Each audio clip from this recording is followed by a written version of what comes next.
Bagay na bagay sa kanya po yung pag-puso. Okay. So, tuwagin natin, no? Teacher Martin. Amen. Magandang hapon po sa ating lahat.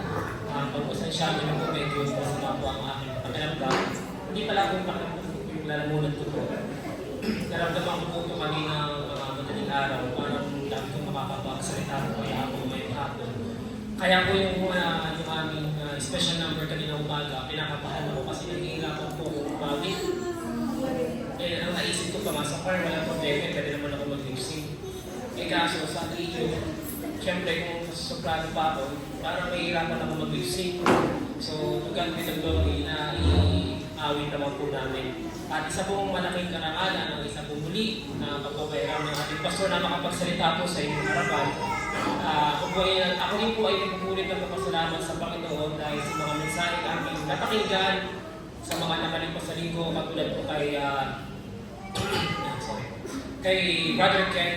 Kasi nung bago po ako mag-preach ngayon, parang nakakaramdam ako ng mga pakiramdam.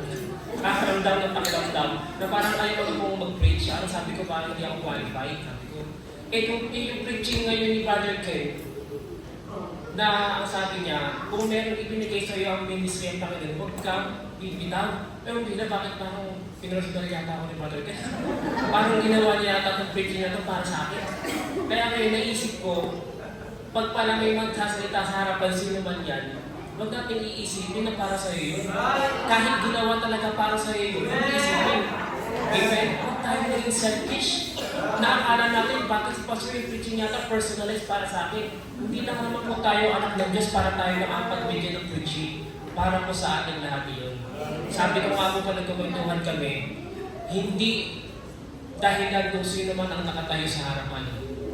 Sino man yan, sikat mga pastor yan, bago mga pastor yan, preacher man yan. Ang mahalaga yung puso ng nakikinig.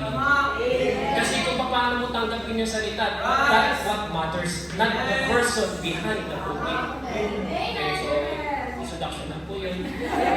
Ito pong babasahin po natin ay sa 2 Timothy chapter 4. Supposed to be po dapat po ay, ito po ay ating pabasahin ng buong chapter. But for the sake of time po, pumili na lamang po ako ng isang verse. Isang verse na lang po, samahan niyo po kung tumayo. Buksan po natin ang ating Biblia sa 2 Timothy chapter 4 verse 10. Naisip ko po na ito na naman po ang ating gawing focal verse na kung saan ay magpakukuhanan po natin ng aral po ngayong hapon po na ito. Sabay-sabay na lang po natin basahin 2 Timothy chapter 4 verse 10. Sabay-sabay po natin basahin.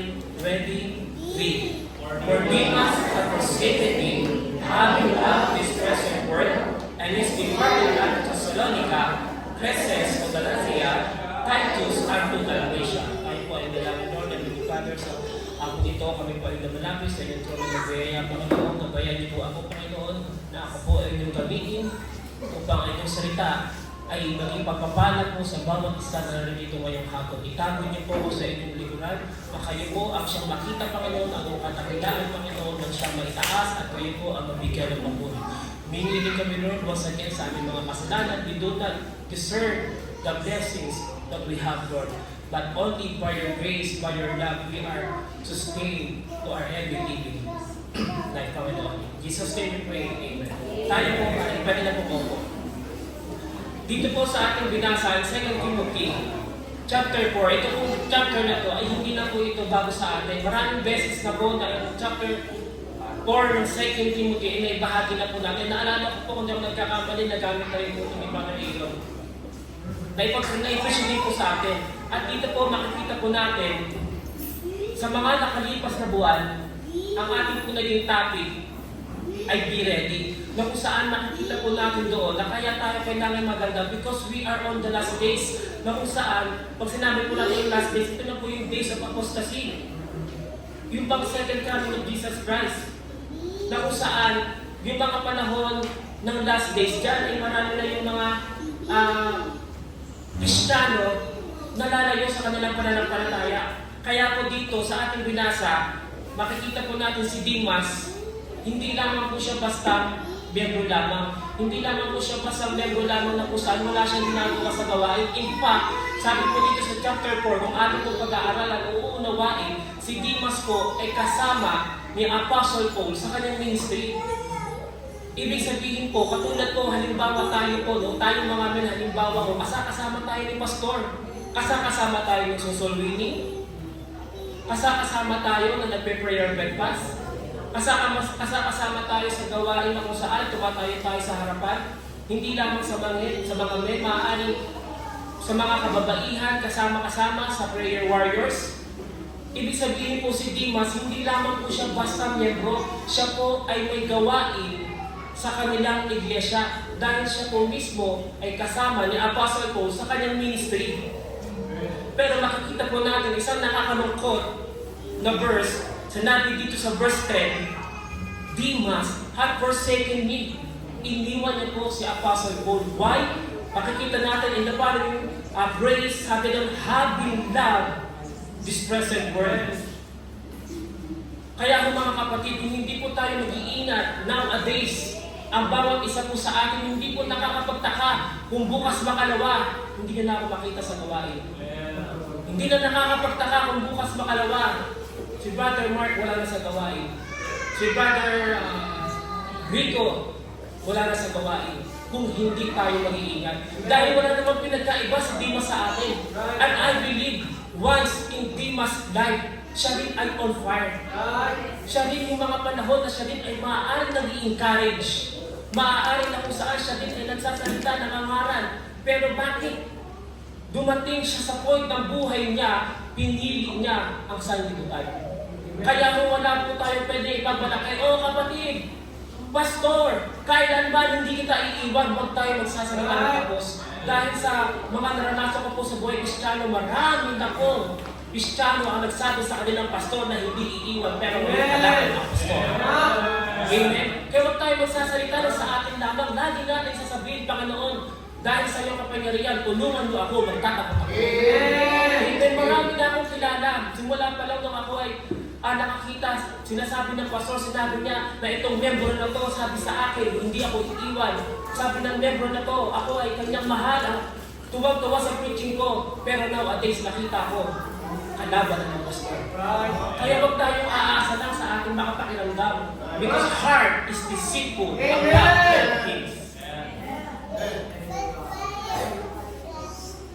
Kaya nga po sa John chapter 2 verse 15, sabi po dito, love not the world, neither the things that are in the world. If any man love the world, the love of the Father is not in him. Kaya nga yung people, kung hindi natin iiwanan ang sanlibutan na to, kung tayo bawat isa, hindi natin bibitawan ang mga gawain ng mundong ito, hindi na nakakapagtakawan. Darating ang panahon, mawawala na tayo dito. Napakaganda ng mundong ito. Lust of the eye, kayang i-offer. Pride of life, kayang i-offer. Lahat kayang ibigay. Kaya kahit sabihin mo ito ay Kristiyano, kung hindi po tayo mag-iingat, iisa-isahin tayo ng diablo para ang iglesia na ito ay pabagsakin. Mahirap ang laban, mga kapatid, sa buhay Kristiyano. Sino po ang matagalian nasa kamay? Sino ang magsasabi na madali ang buhay Kristiyano? Wala ho. Kaya nga po hindi nakakapagtaka sa ating prayer meeting, sa ating prayer breakfast, meron tayong mga pinag-pray, ano po? Restoration of our loved ones. Backslidden member, sana makabalik. Gusto mo ba natin masama tayo sa mga pinag-pray na backslidden member? Hindi ho. Mahirap po ang laban eh. Kumbaga yung mga membro na akala mo hindi nakarinig ng preaching ni pastor, akala mo walang natutunan sa salita ng Diyos, para bang wala silang naging rooted ng salita ng Diyos, kung bakit ngayon hindi natin sila kasama, kung bakit ngayong hapon na to maraming mga bakanting upuan, wala sila dito. Dahil hindi sila nag-ingat at maaaring ganoon din sa atin na kung hindi tayo mag-iingat, time will come, baka wala na rin tayo dito. Kaya napakahalaga na tayo lagi ay manalangin sa Panginoon, bigyan tayo ng lakas sa tayo maging tapat, not by ourselves. I can do all things through Christ. Sa Panginoon lamang. At alam din po natin mga kapatid, no, especially sa mga young people, kung meron mang gusto ang kalaban si Satanas na unahing alisin sa iglesia ay ang mga kabataan. Ang sabi ng ating gobyerno, ang kabataan, ang pag-asa ng bayan. So as to the church. Kaya ating mga kabataan, yun ang gustong-gusto na hatakin ng Diablo eh. Amen? Kaya kay Jana, sabi ko sa kanya, of course, we congratulate her na siya ay graduate, pero tapos nagtatanong siya kung ano yung maganda doon na trabaho niya. Sabi ko sa kanya, kahit ano naman maganda na trabaho, ano na experience. Pero sabi ko sa kanya, nung ako nag-manager, dati sa Chowking for more than 6 years, ang regret ko doon is, yes, ang sarap sa pakiramdam, manager ka, pagpunta mo dun sa store, tawag sa'yo ng mga kapaligid mo, sir, gwapo na sir, may ganun pa. Amen! Sarap eh, sarap pakinggan. Pero yung mga grupo namin, mga honest po yun. Honest sila lahat. Pero sabi ko, ang regrets ko, pwede ko naman sanang ginawa yun, pero yun yung mga panahon na ako ay nasa wilderness. Yun yung mga panahon na kung saan akala ko magiging successful ako kasi maganda trabaho ko, from assistant manager, tumaas ang position ko hanggang naging OIC ako. Ako nga po yung nag-open ng Chowking Walter Mart eh. As in talagang ginagawa pa lang po yung Walter Mart, nandun na po ako po yung naging OIC, naging overall in charge upang maitayo yung Chowking Walter Mart. Naalala ko pa sa akin, ibinigay yung pera. Para kasi pag po nag-open ng isang store, may mga yes, permit, number 1. Kukuha ka dyan sa Subic. Kakausapin mo yung mga admin. At merong mga expenses, kaya binigay sa akin yung pera. So masaya ako sa trabaho ko na yun, pero ang regrets ko, yung mga panahon na yun nasayang dahil wala ako sa Panginoon. Amen. Yes, kinasal kami dito. Naalala ko pa po, bago ako naging manager, kinasal mo na kami. Pero di ba, pastor, pagkakasal mo sa amin, hindi ko na po ako nakita. Naalala ko po, nawala na po ako sa church. Siguro attend ako. Minsan naka-uniform pa ako nasa likod. Kasi pagkatapos kailangan ko na pumunta sa trabaho. So yun po yung regrets ko. Though I am thankful to God na yung mga experience na yun, nag-ambag-ambag din accumulate yun sa experience ako, ano meron ako ngayon. Pero ang regrets ko doon, yung mga panahon na hindi ko naibigay ang buhay ko sa Panginoon. Kasi hindi ko na may babalik yun eh.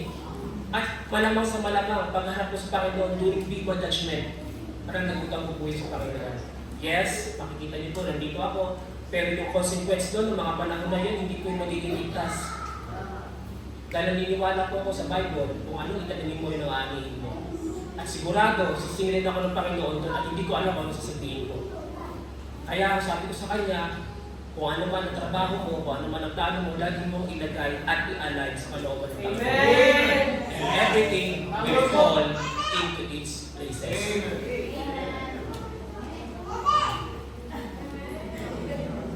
Kaya po dapat habang tumatagal po tayo mga Kristiyano, kung noon masipag po tayo sa gawain, dapat ngayon mas masipag po tayo.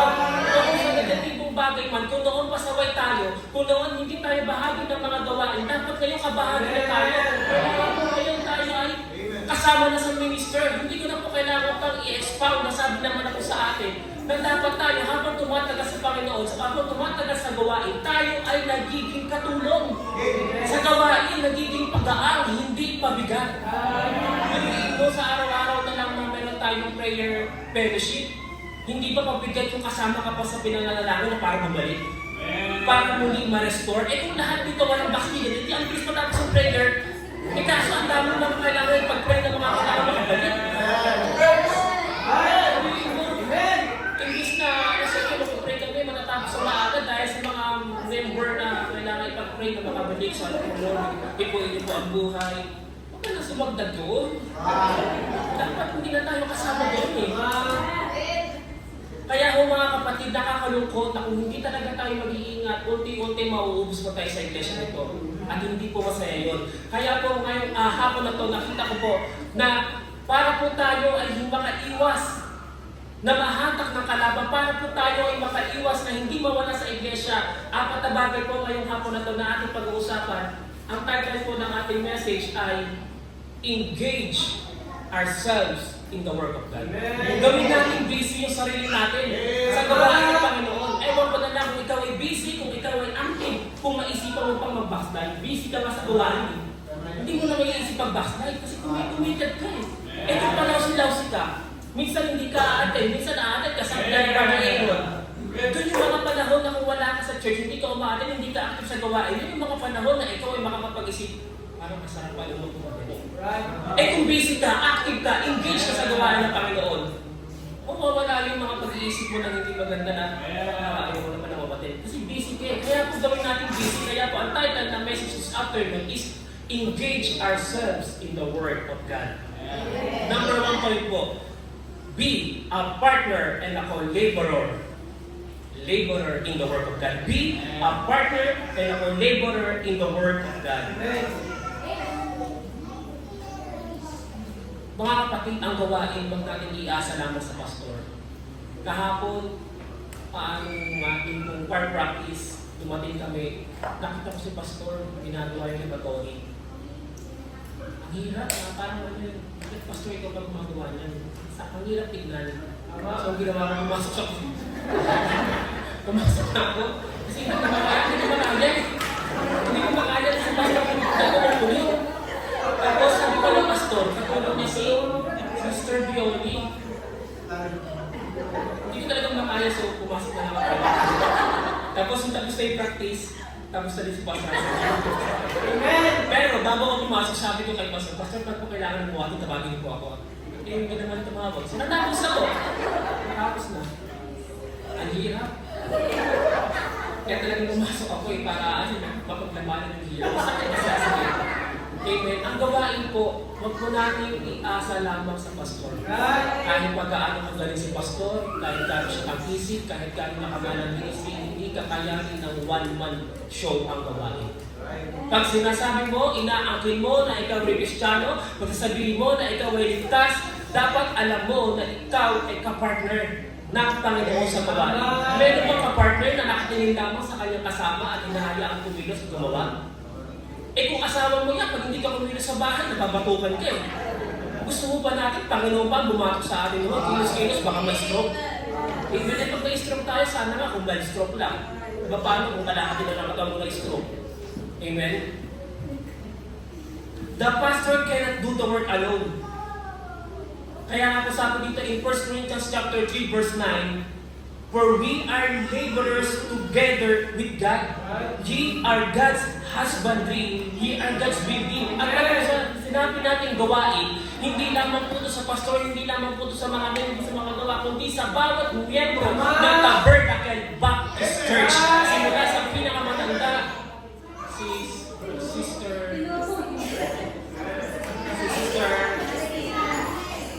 yung nanay ko ng Brother Dobby, simula kay Kayla. Kayla, pakinig ka. Ang gawain, ang pag-minister sa gawain ng Panginoon, bawat isa ay kasama. Walang exempted. Wala kang mababasa sa Bible na ang gawain sa pastor lamang, na ang gawain sa mga men lamang, na ang gawain sa Sunday school teacher. Walang sinabi sa Bible na kung hindi ka naman nakapagtapos o konti ang iyong naabot, ito lang nagawa mo, exempted ka. Wala po. Ang ministry ay binigay sa bawat ligtas. Kung inaangkin mo na ikaw ay ligtas, inaangkin mo na ikaw ay Kristiyano, dapat maging minister po tayo. Makikita natin how Paul was greatly used by God. Hindi natin maiikalayan na yung mga nagawa ni Paul, mga naging accomplishment niya ay talagang kahanga-hanga. Pero makikita po natin na yung po ay nagawa ni Apostle Paul dahil doon sa mga kasama niya na nagpapagamit din. Hindi naman kaya ni Apostle Paul lahat ng lugar eh. Kaya nga po makikita natin mga kapatid kung bakit meron mga malalaking iglesia, meron mga malalaking gawain tulad ng kay Pastor Hill, Loretta, dahil meron siyang mga tapat na kasama sa gawain. I do not believe na magagawa niyo mag-isa. Kung ang bawat isa sa iglesia tutulungan ng pastor, imagine hindi lang ito ang ating pwede magawa. Pero kung doon tayo nakatingin lamang na pastor, ikaw nang bahala dyan, wala pong mararating ang gawain. Though I believe, kahit anong gawin natin, kahit wala tayo, God's ministry will exist. Pero kung ang bawat isa ay magpapagamit, let us imagine how far Tabernacle Baptist Church will go. Amen. Minsan sa mga ang problema po ng mga member, maraming expectation eh. Maraming gustong hanapin sa church. Minsan ang problema, maraming expectation, maraming hinahanap sa church. O pastor, yung aircon, bakit hindi balance? Bakit isa lang yun? Yung malaki na yun dapat, meron din dito para balance. Pero hindi mo naman makakakitaan ng dami sa gawain. Ang dami natin gusto makita, ang dami natin hinahanap. Kung marami tayong gusto magawa sa church, dapat lahat po tayo maging co-laborer, maging partner.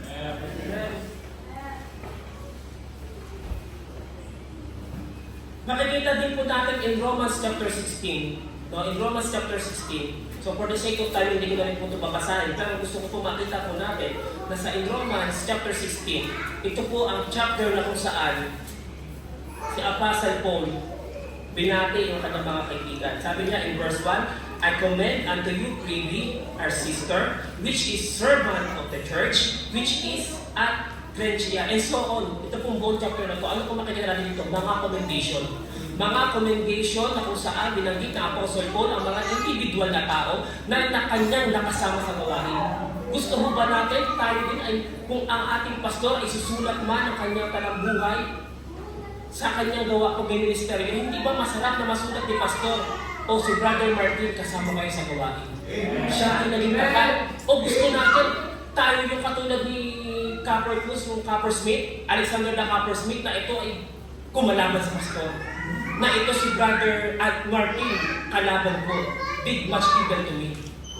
Diba? Doon sa chapter 4, sabi ni Apostle Paul, Alexander the Coppersmith did much evil unto me. Ano ba gusto natin? Masulat tayo na tayo yung walang ginagawa sa church, o yung masulat tayo katulad ng Romans chapter 16 na kung saan kinokomend ni Apostle Paul ng mga tao na kanyang nakasama sa gawain. Amen? Sa halip na tayo humanap sa ikububutas sa iglesia, humanap tayo na pwede natin maging bahagi sa gawain ng Panginoon. Halimbawa na lang po sa ating iglesia sa ngayon. Nakakatuwa ang temperature natin ay masarap sa pakiramdam. Masarap sa paningin ang paligid natin. Nakakapag-worship tayo ng comfortable. Okay, comfortable. Pero hindi po ito biglaan na lang naging ganito. Amen. Amen. Ito po ay bunga ng pagpapagal ng ating pastor at ang mga miyembro na nauna na sama-sama nagtulong-tulong para maging ganito. Minsan ang tingin kasi natin yung finished product.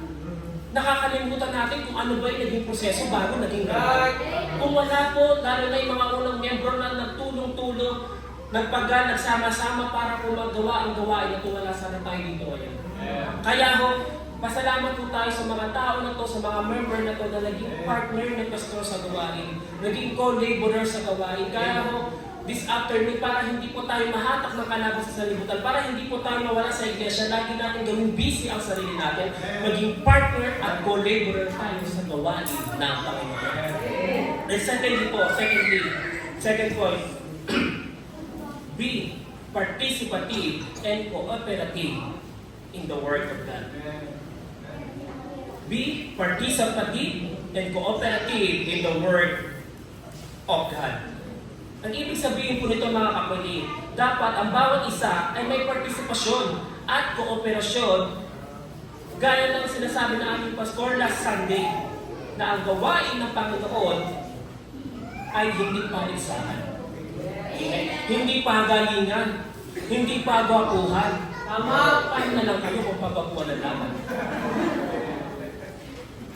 At dapat din po makita po natin as a principle sa gawain ng Panginoon, kung meron na pong na-appoint halimbawa na leader, okay, like for example, youth leader na-appoint, kung meron na pong nailagay dyan, wag mo tayo yung parang, bakit siya nalagay? Mas magaling ko siya. Right! Amen.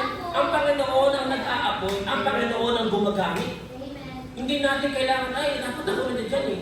Kasi, kapatid, kung sasabihin mo na gagamitin ka lamang ng Panginoon kung ikaw ang leader, hindi yan tunay na pagpapagamit. Kasi kahit saan ka ilagay, kahit ano ang role mo, kung gusto mo magpagamit, magagamit ka ng Panginoon.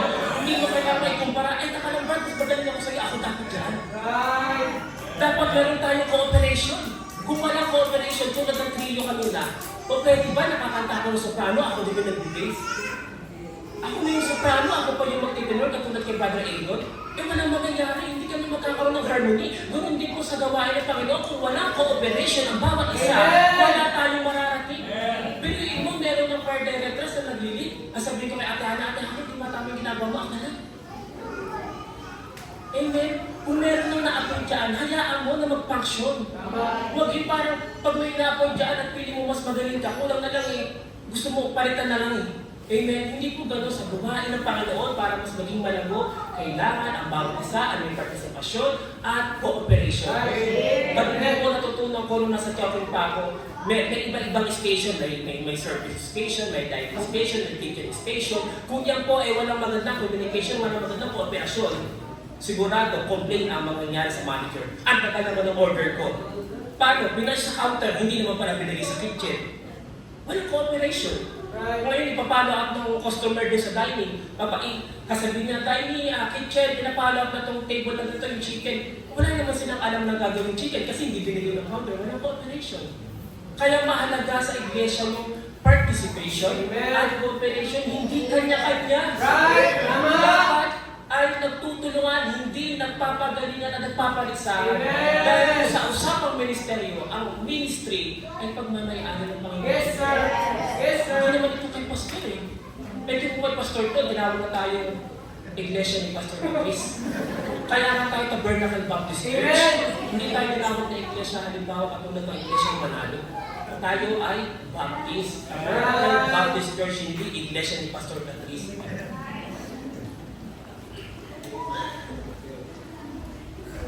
Hindi tayo binigyan ng talento ng Panginoon gaya ng pag-awit, amen, upang ito ay maging singer sa club. Kung ikaw ay may talento sa pag-awit, gamitin mo yan para sa pagbibigay glory sa ating Panginoon. At wag din mo tayo parang pag may umawit naninintas tayo. Na parang pag may umawit ng sintonado kung ano-ano sinasabi natin, magaling pala tayo umawit. Bakit hindi tayo umawit? Hindi ba makikita natin yung talent na pag mayroong aawit, hindi mahirap yung ilihis mo yung sarili mo sa tono eh. Hindi madali yun, yung tipong ito yung key, nalilihis mo. Ang galing nun. Bilihin mo, aawit, kaya mo, wala kang pakailan sa melody, meron ka sariling tono. Ang galing nun. Ako nga, kakanta po ako ng tenor eh. Marinig ko lang iba, naahawa ko. Pero yung aawit na kaya talaga umiwalay, ang galing. Nakakatawa po yung kapatid. Pero naman naging eye-opener po sa akin. Na kung meron niyang umaawit na wala sa tono, ikaw pa na magaling, hindi ka makaawit. Kung meron nga na nakakapaglingkod, kahit may mga kapansanan, nakakapaglingkod, ikaw na buo at maayos ang katawan, hindi tayo makapaglingkod. Minsan magaling tayo pumuna sa ginagawa niya. Ay, yung ginagawa mo, hindi tama yan, kulang yan, kulang sa dynamic, kulang sa galing. Bakit hindi tayo nandoon? Ang alam lang kasi natin, pumula na pumula sa iba, nakikita nakikita yung sarili natin. Pero tayo mismo, magpapagamit, sana mas naging maganda ang gawain.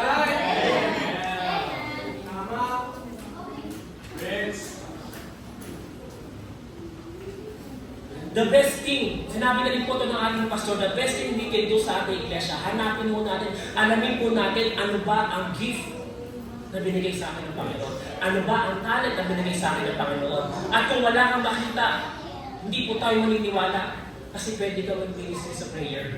Sinabi na ng Panginoon, kaya wala tayong dahilan. Wala akong talent. Hindi ako magaling, wala akong magagawa. Remember Moses, nung sinabihan siya ng Panginoon na gagamitin siya para ilabas ang Israel, ang mga Israelites sa Egypt, puro dahilan si Moses nakatakas po siya sa Panginoon. Sabi niya, hindi siya magaling magsalita, binigyan siya ng kasama para magsalita. Kung talagang mayroon kang willingness at desire, makagamit tayo ng Panginoon. It's just a matter of desire. But if you don't have this desire to be used by God, regardless kahit anong encouragement, regardless kahit sa kailangan, wala kang Amen. Sabi nga nila, pag gusto may paraan, pag ayaw may dahilan. And another principle na makikita natin pag sinabi natin, pinag-usapan natin ang God's ministry, there should be no room for boasters, proud, or high-minded.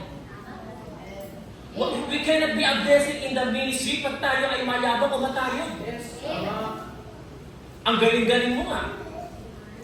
Masyado ka naman bilib sa sarili mo. Amen. Minamaliit mo yung iba. Ang galing-galing mo nga, pa-importante ka naman. Paano tayo magagawa?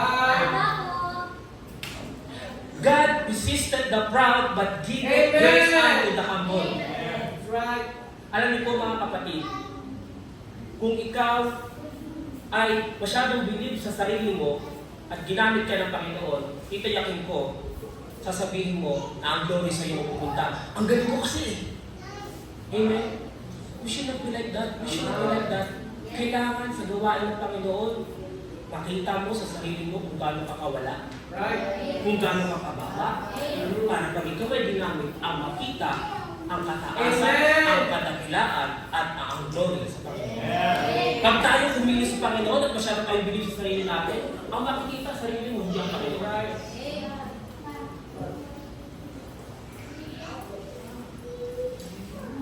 Makikita po natin din in Philippians chapter 4 na merong kasama si Paul sa gawain na merong conflict. Philippians chapter 4, basahin ko lang po, no? Sa gawain sa ministry, minsan merong conflict. Ito po sabi dito. In Philippians chapter 4, verse 1 to 3, therefore, my brethren, dearly beloved, and longed for my joy and crown, so is steadfast in the Lord, my dearly beloved. I beseech Judea and beseech Syntyche, and they be of the same, that they be of the same mind in the Lord. And I entreat thee also through young fellow, help those women which labor with me in the gospel with Clement also, and with other my fellow laborers whose names are in the book of life. Kung ating uunawaan ng Philippians chapter 4, makikita po natin na dito, at nagtibay, sinabi ni Apostle Paul, na yung kanilang pangalan ay nasakot ng buhay. So sila ay ligtas. Pero merong conflict. Bakit? Kasi sa gawain, minsan, merong mga nagpapaligsahan. Minsan, merong mga pagtatalo-talo. Dapat, pag sinabi mo Kristiyano ka, nagkakasundo-sundo. Hindi maaaring tayo Kristiyano pero magkakaiba ang espiritu. We should have one focus and one goal, and that is to glorify our Lord Jesus Christ. We need participation and cooperation in the work of God for us to go more further. Dahil kung mangingiba po sa atin ang sarili natin, magiging pabigat tayo, instead na ang iglesia sumusulong, ikaw nadudun pa sa likod para kang, alam niyo po yung sa preso, yung bola na malaki. Instead na dire-diretso, pabigat tayo. Kaya ako dapat sa iglesia, meron po tayong participative at cooperation. And thirdly, 4 na puntos tama po ito, matatapos na po tayo. Sabi po dito, number 3, be protective and concerned in the Word of God. Be protective and concerned in the Word of God. Mga kapatid, kung meron man dapat na nag-iigat at may malasakit sa iglesia na ito, tayo pong mga Kristiyano at tigtas. Hindi natin na-expect yung kapitbahay natin na sila ang magmamalasakit sa ating church. Kaya nga po sa 2 Timothy chapter 4, makikita natin yung sulat ni Apostle Paul kung saan kung atin nauunawain yung bigat ng sinasabi ni Apostle Paul doon na kung saan yung mga dapat sana kasama na sa gawain, ano pong ginawa? Iniwan si Apostle Paul. Katulad na lamang ni Alexander the Popper Smith. Iniwan siya. Amen? Dapat po ang ating pastor ating tinutulungan. Hindi pinagtutulungan. Amen. Sabi niya ni Pastor Vega, hindi ko sabi, napanood ko lang din. Ang pastor hindi dapat, ang pastor dapat tinutulungan, hindi pinagtutulungan. Alam niyo po, may nakapuntuhan nga ako eh. Kung gusto lang natin humanap ng mga bagay na pwede natin ibatid kay pastor, marami. Amen. Wala namang perfectong pastor eh. Tama. Wala namang perfectong church. Ang dami natin makikita. Pero hindi po ganoon ang prinsipyo sa Biblia. Dapat ang pastor tinutulungan. At alam niyo po ang prinsipyo sa Biblia, kung sino man ang kumalaban sa pastor, hindi pastor ang gaganti. Ang Panginoon, hindi yung gaganti sa inyo. Regardless kung ano ka pa, Kristiyano ko, hindi ka nananampalataya, pag kinalaman mo ang bilis ang men of God, ang Panginoon, ang sisirtin siya sa iyo. Kaya po, tayo dapat maging protective, maging concerned sa gawain. Tulungan natin ang ating pastor. Kaya nga muli, no, talagang mabigat, nakakatawa po pero naangaw po ako yung nakita ko si pastor na talagang gumagawa. Na parang bang nagkaroon ako ng guilty na hindi na dapat. Tama po ba? Hindi na po dapat, no? Sana may ibang una una. Kasi ako na una, kaya ako nagkakaba. Kaya mga mundo, ipag-pray po natin sa Tabernacle Baptist Church na sana po, bigyan tayo ng Panginoon nang talagang magpuputay nang yung talagang magsusuko ng buhay niya. Tamang-tama, hinahanda ng parsonage yun. Pero kung ikaw may magsusuko, magpupultay ka sa ministry para talagang magpultay ministry, ano ba nagtitihan? Yung talagang full-time na magiging second man ng ating pastor at kasama niya. Pag-pray natin na isa sa mga men. Magiging talagang full-time.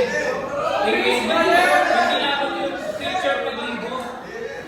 Kasi po alam mo, pag full-time ka talaga sa gawain, all prayer ka, talagang gusto mo ang gawain.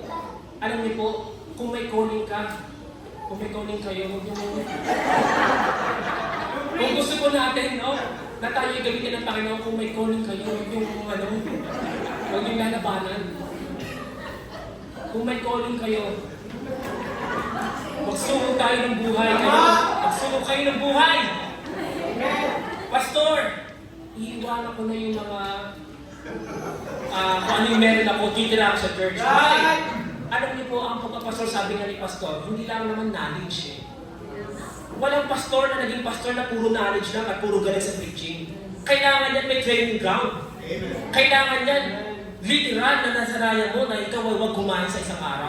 Sabi nga ni Pastor, madali bang magsimula ng gawain? Sabi nila, hindi talaga. At nakita ko din naman po, naalala ko yung pastor namin dati sa Olonga po, yung bahay ang liit eh.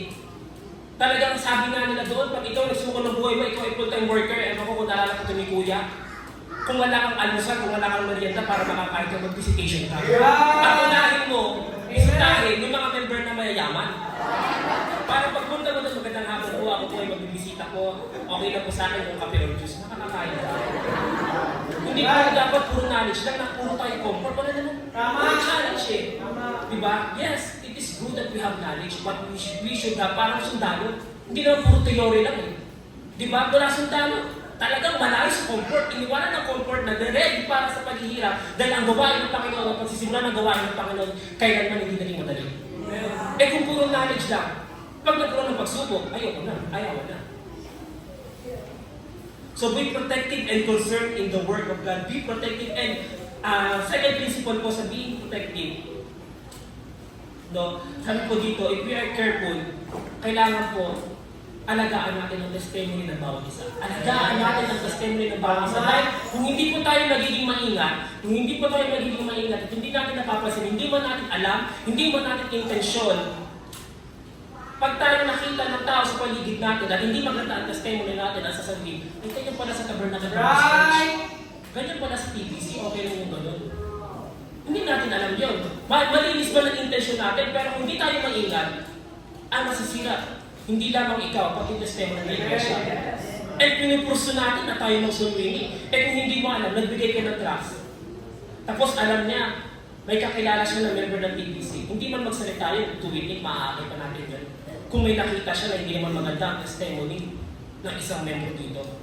Amen? Kaya kailangan alagaan natin ang ating testimony. And kaya ako, no, lalo na po sa mga yung people, of all ages, yung people, minsan nagtatanong kayo, no? O magtatanong tayo sa relationship, kailan ba ako pwedeng mag-girlfriend, mag-boyfriend? Tama! Nakagraduate na ako eh. Di ba, Jared? Nakagraduate na ako eh. Magna pa nga ako eh. Pwede na ako mag-boyfriend. Ang gigigil pa eh. Talagang meron pa ako. So, wala ko na tayo matapos. Ilan po natin, no? Atin pong hunin ang sandali na ito para sa mamatay-test ko natin. Sa relationship, tinanong ko din si Kuya kanina, wala naman talagang sinabi sa Bible na kailangan, pag ikaw ay magrelasyon, specific 30 years old and above. Meron po ba? Okay. Natahandahanin po natin. Wala po sinabi. Okay. Pero bakit mga kabataan maaari may itatanong nyo? Eh yun naman pala, wala naman pala, di pwede na pala. Alam niyo po number 1, kung bakit may mga guidelines na kung saan ang babae at lalaki binibigyan ng limitation. Number 1, it is to prevent you in committing to sin. Amen? Tama po! Hindi po natin masasabi na, ligtas ako dyan, wala kasama na pala tayo, o hindi ako matutukso! King David. King David. Right. King David. King na siya. Tayo nga, mahinang nilalang pa lang. Siya na ay king. Fall into sin. Samson, the strongest person in the Bible, fall into sin. Tayo pa kaya? Kaya po yung people, let us keep that in our mind. Na kaya meron limitation, hindi kayo pinapahirapan, hindi kayo ayaw lang maging masaya. Yes, ito po ay prevention for us for committing sin. Pag hindi po tayo nag-ingat, diyan masaya ang diablo na pag ikaw ay nahulog sa kasalanan, unti-unti malulubog ka na sa kasalanan, tatanggalin natin sa church. Mission accomplished. Amen. Kaya hindi ng mga babae at lalaki ay may limitasyon habang hindi pa kasal. Dahil maaari sasabihin mo, Brad, mali na sa sitwasyon namin, wala kami ginagawang mali, wala kami ginagawang masama. Hindi ba natin i-impose ang bagay na yun sa tao na kapaligid sa atin, o pwede isipan na masama? Pwede ba natin sabihin, bahala kayo dyan. Kahit anong isipin nyo, basta ko alam ko, tamang ginagawa namin, wala kami ginagawa sa Biblia, okay lang. No sir, no ma'am. Mahalaga ang testimony. Hindi natin lalo na yung mga, lalo na sa mga hindi Kristiyano, na nakikita. No?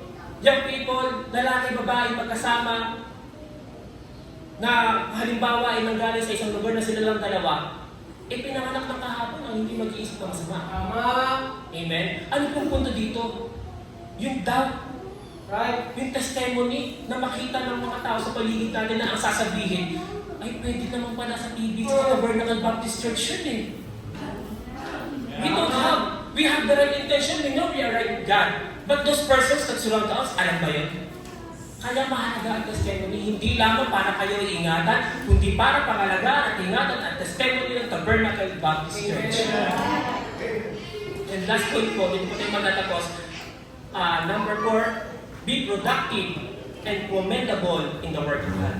In 1 Corinthians chapter 15, verse 58, this is our last verse. Sabi ko dito, therefore, my beloved brethren, be steadfast, unmovable, always abounding in the work of the Lord, for as much as you know that your labor is not in vain in the Lord. Let us be productive and commendable in the work of God. Kung tayo ay merong ministry na ating ginagampanan, mag-isip po tayo ng bagay para lalo maging malabo.